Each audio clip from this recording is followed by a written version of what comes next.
Lantas, bagaimana proses pembuatan, manfaat, dan dampak penggunaan unsur-unsur logam alkali?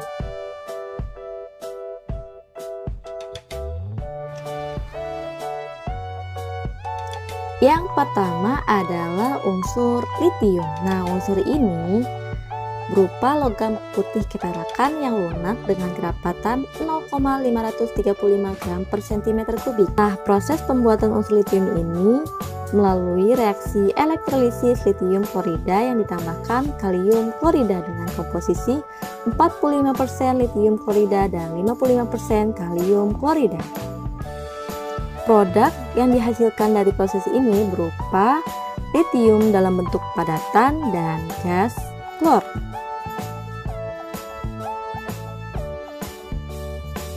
Manfaat unsur litium yang pertama adalah litium ion digunakan untuk pembuatan baterai, litium stearat digunakan sebagai gemuk pelumas, dan yang terakhir litium karbonat digunakan mengobati gangguan bipolar.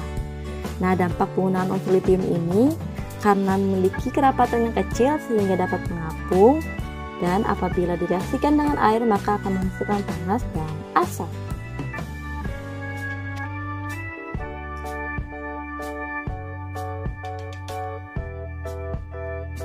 Adalah unsur natrium. Nah, unsur ini berupa logam abu keperakan yang lunak dengan kerapatan 0,97 gram per cm kubik, di mana proses pembuatan natrium ini disebut dengan shutdown, di mana diperoleh melalui reaksi elektrolisis leburan natrium klorida pada suhu 600 derajat Celcius. Nah, produk yang dihasilkan dari proses ini berupa lelehan natrium dan gas klor. Manfaat unsur natrium yang pertama adalah natrium klorida digunakan untuk garam dapur. Yang kedua adalah lampu uap natrium untuk penerangan jalan umum. Dan yang terakhir natrium bikarbonat untuk pengembang kue. Nah, dampak penggunaan unsur natrium ini karena lebih reaktif dibandingkan litium, maka akan menghasilkan warna nyala api ketika direaksikan dengan air. Ketiga adalah unsur kalium. Nah, unsur ini berupa logam yang lunak dengan kerapatan 0,86 gram per cm kubik, di mana proses pembuatannya melalui lelehan kalium klorida yang direduksi natrium cair pada suhu 850 derajat Celcius. Adapun produk yang dihasilkan dari proses ini berupa padatan kalium dan natrium klorida. Manfaat unsur kalium yang pertama adalah kalium 40 digunakan untuk mengetahui usia artefak dan fosil. Yang kedua, kalium nitrat digunakan untuk peledak. Yang ketiga, kalium asetat digunakan untuk pembuatan penisilin. Selanjutnya, dampak penggunaan unsur kalium. Nah, kalium ini bersifat reaktif dibandingkan natrium dan akan terbakar apabila direaksikan dengan air yang menyebabkan ledakan menyala.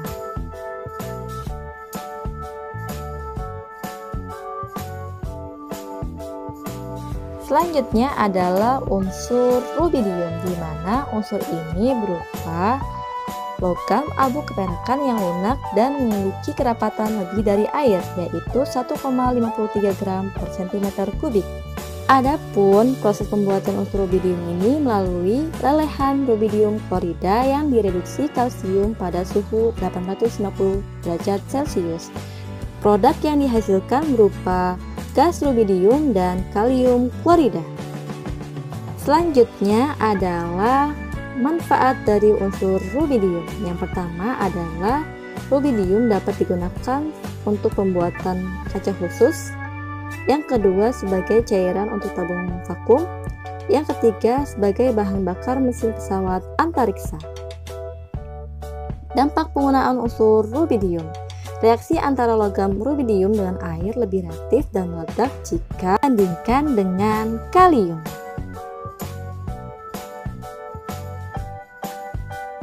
Selanjutnya adalah unsur cesium.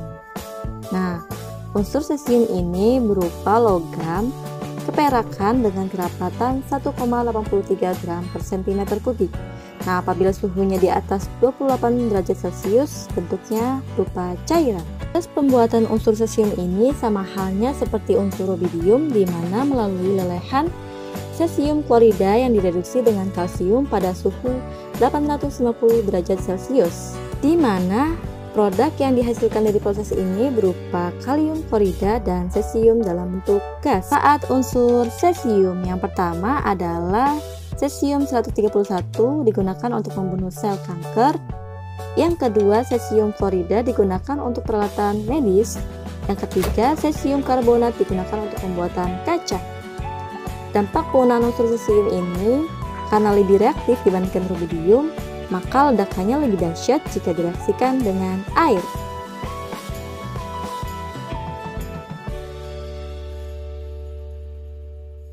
Unsur selanjutnya adalah unsur fransium, di mana unsur ini bersifat radioaktif yang memiliki waktu paruh sangat pendek, yakni berkisar 21 menit.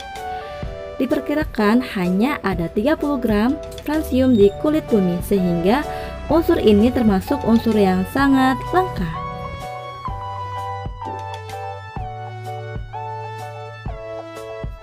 Oh iya sobat, untuk lebih tahu tentang reaksi-reaksi kimia apa saja yang terjadi pada unsur-unsur logam alkali, yuk kita intip video selanjutnya.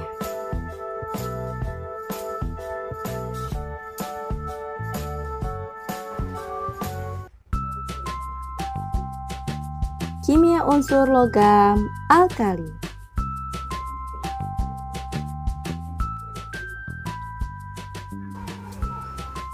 Seperti yang kita ketahui bahwa logam alkali ini sangat reaktif. Lalu bagaimana reaksi unsur logam alkali dapat berikatan dengan unsur yang lain? Untuk lebih jelasnya kita bahas lebih lanjut. Yang pertama adalah reaksi unsur logam alkali dengan unsur halogen. Logam alkali dilambangkan dengan 2M, bereaksi dengan halogen dilambangkan dengan X2 menghasilkan senyawa halida dilambangkan dengan 2MX. Contohnya, litium bereaksi dengan klor akan menghasilkan litium klorida.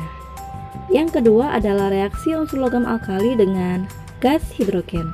Logam alkali dilambangkan dengan 2M, bereaksi dengan air dilambangkan dengan H2 menghasilkan senyawa hidrida dilambangkan dengan 2MH. Contohnya seperti natrium, direaksikan dengan hidrogen akan menghasilkan natrium hidrida. Selanjutnya adalah reaksi unsur logam alkali dengan air. Logam alkali dilambangkan dengan 2M, reaksi dengan air dilambangkan dengan H2O menghasilkan senyawa hidroksida dilambangkan dengan 2MOH dan H2. Contohnya nih natrium, direaksikan dengan air maka akan menghasilkan natrium hidroksida dan gas hidrogen. Selanjutnya reaksi unsur logam alkali dengan nitrogen. Logam alkali bereaksi dengan nitrogen menghasilkan senyawa nitrida. Contohnya litium bereaksi dengan nitrogen akan menghasilkan litium nitrida. Yang kelima adalah reaksi unsur logam alkali dengan oksigen. Logam alkali dilambangkan dengan 4M, bereaksi dengan oksigen dalam jumlah yang terbatas dilambangkan dengan O2 membentuk senyawa oksida dilambangkan dengan 2MO2. Contohnya natrium reaksikan dengan oksigen menghasilkan natrium oksida. Selanjutnya adalah logam alkali bereaksi dengan jumlah oksigen berlebihan menghasilkan senyawa peroksida. Contohnya adalah kalium bereaksi dengan oksigen maka akan menghasilkan senyawa kalium peroksida. Nah, selanjutnya adalah reaksi unsur logam alkali dengan oksigen, di mana logam alkali bereaksi dengan jumlah oksigen dalam jumlah yang berlebihan juga menghasilkan senyawa superoksida. Nah, contohnya nih seperti rubidium reaksi dengan oksigen maka akan menghasilkan rubidium superoksida.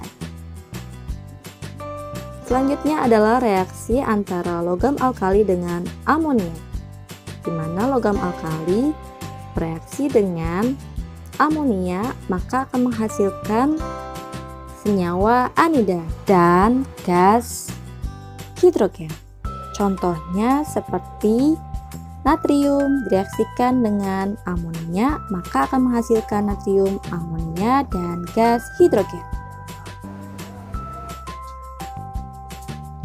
Cukup sekian materi mengenai unsur logam alkali, semoga bermanfaat dan jangan lupa simak terus di video selanjutnya yang akan membahas mengenai unsur logam alkali tanah. Sampai jumpa sob!